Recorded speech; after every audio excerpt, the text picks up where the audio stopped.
there, and a toki's only a baby in shipping terms. And we've done a lot in the last 11 years to re-establish a small bulk ship on the coast. Hasn't been easy. This ship has the capacity to take 22 trucks off the road, an environmentally friendly transport option, but it does have its drawbacks.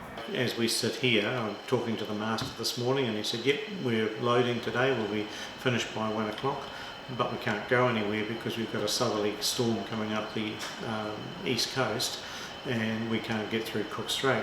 People are now used to the just-in-time culture. A lot of the infrastructure's gone for bulk storage around the country, so they're used to a couple of trucks a day coming in. Suddenly you say to them, well, we'll bring in 800 tonne, and they go, well, that's great, but where are we going to put it? This is where the Whanganui port comes in, a remote but fully functioning hub left untouched for years. One of the beauties is that all the old infrastructure is still in place here, and it hasn't been trashed because there's been no need to trash it, I guess. So it's all intact and it's still here, so there's opportunities for that to be developed or redeveloped here. This is infrastructure that allows the Whanganui port to receive bulk deliveries without the huge overheads involved in docking at larger ports. Because most ports are geared around international ships these days, not coastal vessels, and so they have minimum costs involved in entry, and in some cases they can be, if you're carrying 600 tonne of grain, it could be up to $10 a tonne.